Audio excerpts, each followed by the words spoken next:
All right. That's Cam, what else is going on in spring practice or could be going on over the next couple of weeks that you're thinking, okay, give me more of this or more of that? And then I'll hit you with Lorenzo Lingard, because I did see a comment of a number of people asking, hey, what's his status? What do we know at this point? Let me start with Lingard. He's being held out because he's still recovering from his knee injury that was suffered during the season in practice. The details of said injury are murky. There have been rumors about what happened. I'm going to leave it at that. You can search those out elsewhere. But he is still recovering, so he's in a good place with his recovery, but he's not a full go right now. He's being held out, obviously, because of that. Let me see. Asa Martin, the transfer from Auburn, is going to redshirt this year as a transfer. Miami did not put in an immediate eligibility waiver for him, and Manny Diaz made that known today.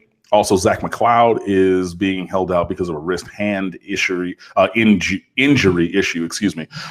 You're catching what I've got, Cam. I know, right? It's contagious. So, yeah. So Zach McLeod's been held out also, and he's had that hand-wrist injury for a while.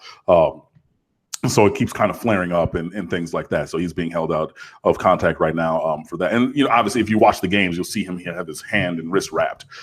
Excuse me, Zach McLeod will. So that's not really necessarily earth-shattering. So, yeah, those are kind of the injury issues right now that are on, that Miami's dealing with. So no new injuries through 2 days, which is a great thing. So hopefully, again, knocking on my wood table, that there are no more or no injuries through the spring, because, there have been injuries in spring and fall practices for many years.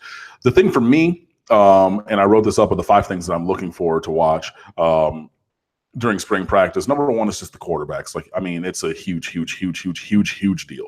So I want to, just continue to hear about the quarterback battle. Those guys are all rotating with the 1s, 2s, and 3s just because you have to give them experience with all the groups, because you don't know who's going to be number 1, 2, or 3. And you rotate reps, and those are the 3 scholarship guys on campus now, because again, Cade Weldon decided to transfer elsewhere. And there are a couple walk-ons who are also participating. Carson Proctor is a preferred walk-on. Ryan Rick, R-I-J-K, I believe is his name, is another walk-on who, has good skills for a walk-on, but I don't expect him to win any Heismans, if that makes any sense.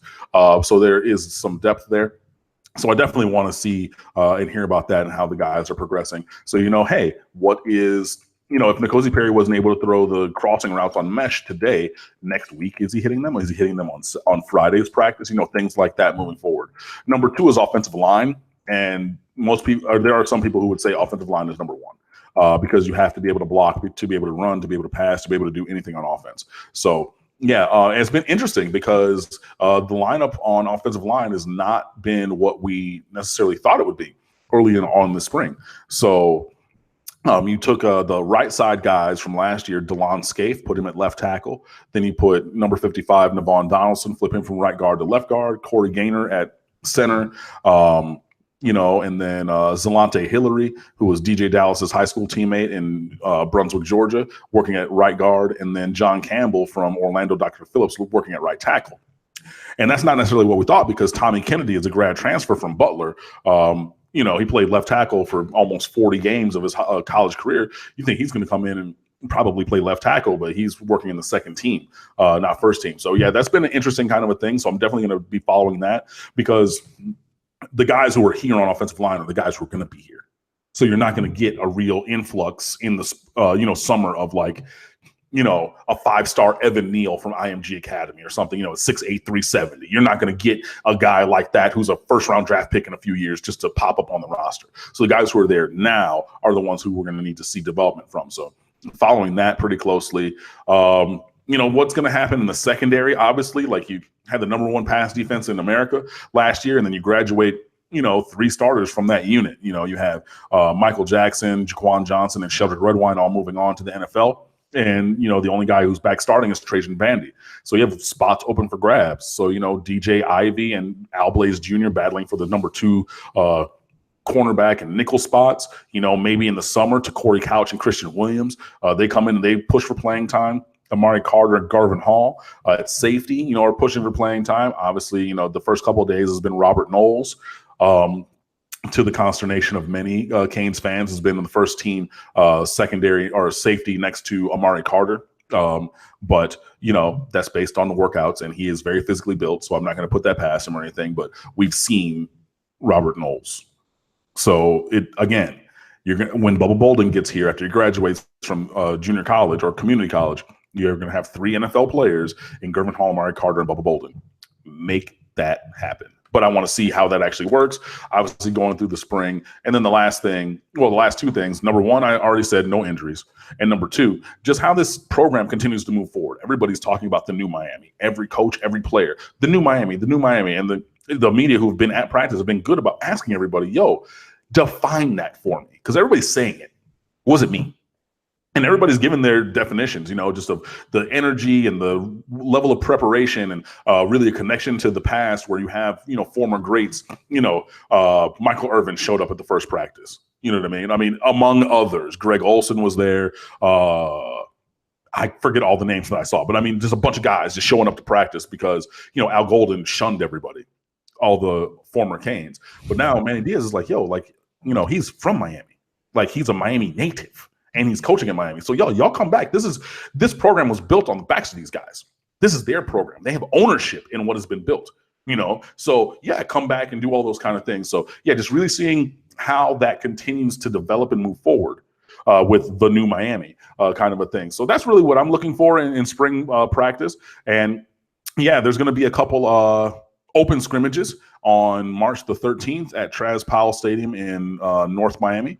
And April 13th.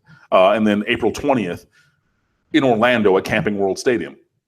Both those are at noon. Both of those are free to the public. I don't know if you're going to have to download a ticket thing or whatever. We'll get details about that. But 2 open scrimmages, and I'll probably go to the one down at Traz and be there and see what happens and everything. But yeah, just really again looking for player progression, installation of the offense. Continuing to search for excellence and no injuries. That's what I'm looking for.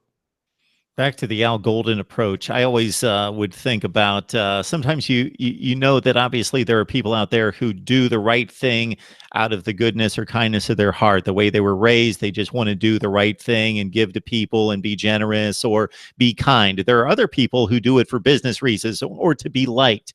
And the result is they're still doing something nice, but they want it to gain them favor, or it's just good business. Al Golden just, how can you not, even if those guys hanging around, you don't like it, they bother you, whatever, if that's just not good business to conduct a program that has that much buy-in from the guys that built it, to shun them, that makes no sense.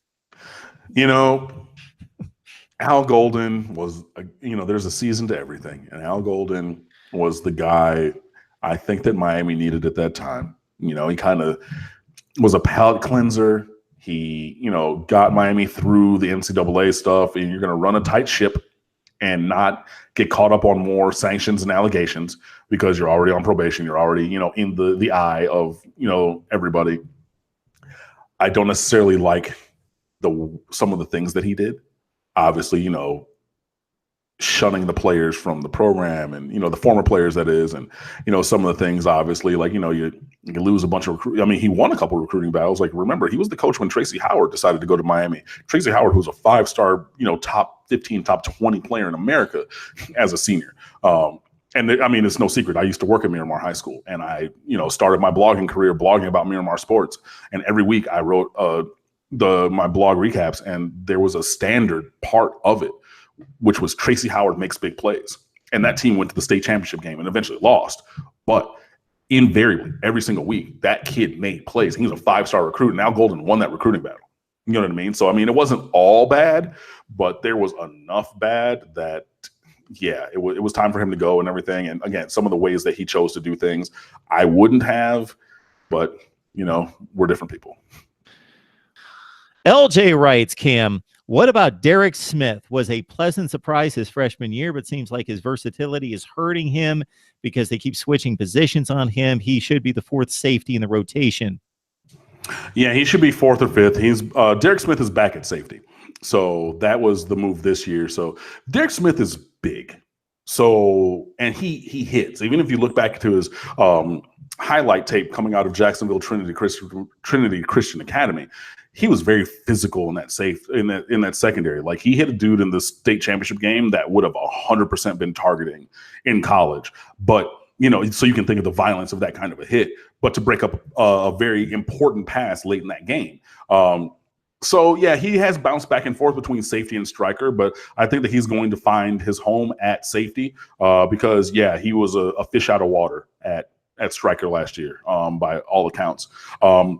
So, yeah, Derek Smith will probably be fourth or fifth in that rotation safety. Again, you have your three NFL players, Bubba Bolden, Amari Carter, and Gervin Hall up top. And then, you know, you're going to have Derek Smith and like a Robert Knowles battling for like the fourth safety slot. So I think that that's going to be a positive move for everybody. And then you're moving Gilbert Frierson from corner into striker because, yeah, even in one-on-ones at practice recently, these last couple of days, I saw a couple of people say that Gilbert Frierson is a fish out of water in space covering one-on-one. So maybe moving him a little bit closer to the box is a good thing. So, yeah, that'll help Derek Smith a little bit. But, you know, Derek Smith is profiling like a rotational guy, not a superstar in the secondary.